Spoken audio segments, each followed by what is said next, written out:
this war has changed the DNA of Israel. I've not seen it like this before, meaning people's hearts are so tender, they're frightened.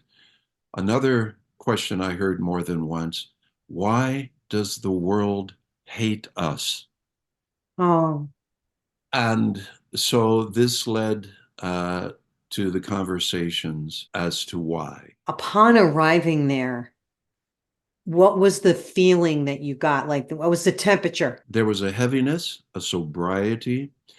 Now, this was back in March when I was there. There were no tourists. The people, my colleagues, my friends, they were so amazed that I was there. I had opportunity to see the places where this war began. I met with from paramedics to soldiers to civic leaders.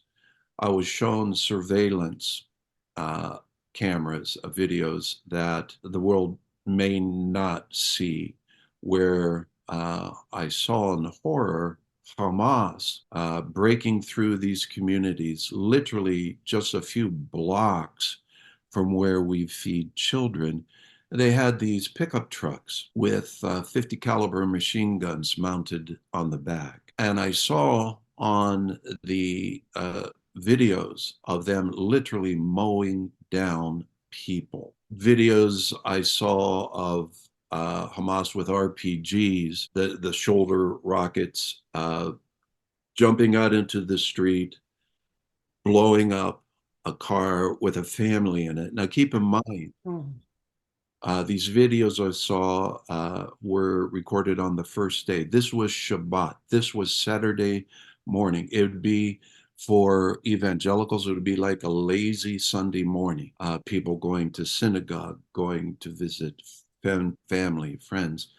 They were not expecting anything like this, completely caught off guard. And the horror was beyond explanation what I saw. There were over 1,100 vehicles that were blown up, torched, and I saw these vehicles. There was an ambulance that I saw that was completely torched. And the story behind this ambulance is this: that there were 16 people, some of whom were inside the ambulance, the rest were standing outside of the ambulance waiting to receive treatment because they were attacked, they were shot at, wounded in some capacity. And Hamas, with their weaponry, blew up the ambulance, killing all 16. Hmm. This kind of thing. So there's a sobriety, chatting with a captain, an IDF captain, a female uh, soldier in Tel Aviv, and she asked, where have you been since your time here in Israel?" And I told her down south, down where the festival was, the Mhm. Nova Festival, where 400 people were killed, and Sderot and all of that. And I asked her, I said, "Have you been there?" She goes, "No, I can't bring myself to go down there." It is such, sobriety is the word. There's just a heaviness, there's a grieving, there's an openness. Why does the world hate us? Today's news or yesterday's news, I mean, the United States, we're turning our back on Israel, and that's another story. So Israel is feeling this one very differently. Mhm. And so, but it's an opportunity for believers in Yeshua to be on our game, to pray for the peace of Jerusalem, to lovingly, not forcefully, but to lovingly share the gospel of Yeshua, and to come alongside in this environment of intense anti-Semitism, Mhm. which is worse than it was in the 1930s, World War II, before World War II started. The universities, you know the news, that Mhm. fear, it's very real. very dangerous out there right now. The Jews in this country, are they stepping up into this game where they're supporting Israel, or because I mean in the just recent past I don't think a lot of them did. No, politically, that's a great question. Politically, here in the United States, and this is a generalized statement, it doesn't apply to every Jewish community here in the States, but many of the communities here in the United States are very liberal, very secular, and Israel, they may or may not be supportive of Israel, but all Jewish people are feeling this anti-Semitism, and that is what is unifying the Jewish community globally. And they're very frightened here in the States, in Israel, all around the world. Mhm, Uh, there is a great concern because it's only been a little over 70 years, mhm, and here it is again. And mhm, this started from day one. I mean, you can look at, Pharaoh to Haman to Herod to Hitler, uh, yeah. the rest. But it's here, it's back, Mhm, mhm, and there's a fear out there and a concern. So mhm. everybody's dealing with it in their own way, and but it's here. I am just wondering how many homeless people are out there in the Gaza Strip or anywhere in that area where Hamas is. Let me say this now. Obviously, I am very pro-Israel, and I'm very much for the right for them to defend themselves. And at the same time, we all are concerned and hurt and grieve for the innocent. And I want to share some numbers with you here that will bring it home to your listeners. Listen, when the enemy puts rockets and munitions and store weapons and hide behind and in schools, hospitals, even under the UN buildings, tunnels and things. They're launching rockets from those areas, and you're an IDF. You're a soldier, and you have to go in to combat the enemy, but they are hiding in a school or a hospital, and this has been validated over and over again with news reports.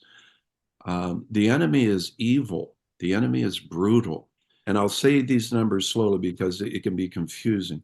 But we all know 7 months ago, October 7, over 1,200 murdered, uh, including the 400 at the festival, 250 taken hostages or taken hostage. Babies were decapitated. Some were put in ovens, Nancy. Mm, Women raped. Families were burned alive. It only took a month before the news media started to turn it and said Israel started this. hmm And even today's or yesterday's news about the hostages. Okay, there are over 130 hostages left that we know of, that we think we know of, and 38 of those are presumably they're dead. They're not alive. Hamas's response to give us the hostages and we'll make a deal. They said, we'll give you, for every hostage we give you, you release 50 prisoners. Hamas's goal is to release these lifers that are imprisoned. This was part of their uh, counteroffer, are infamous jihadists from the West Bank. They're celebrities with the fanatics in the West Bank. And Hamas says, we'll give you one hostage, you give us 50 prisoners. Many of those prisoners are these leaders that are revered with the fanatics in the West Bank. They're trying to inflame the West Bank in so doing, and then Israel will have that front to deal with as well.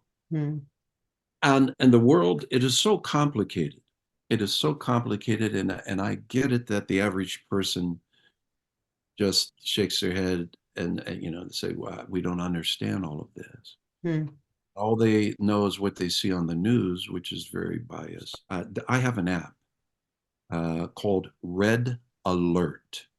It's free. It's an Israeli app, and you have to wait for the commercial sometime to get past that. It's the way that is. But it lets you know when rockets are launched into Israel or aircraft coming into Israel that shouldn't be there. Even before our conversation today, there were rockets being launched into northern Israel uh, by Hezbollah. But the questions from the soldiers, why do they hate us so? Is this the beginning of Gog and Magog? Their hearts are open. And again, the scripture speaks to that. Be sure to join us on this week's program. Dr. Jeff talks about In the Last Days Prophecy. Thanks for watching. Share your thoughts on our conversation by putting your comments below and visit thecallwithNancySabato.com to learn more about me and what we do here on the ministry. Don't forget to like and subscribe and share. Your support means so much to us. Sound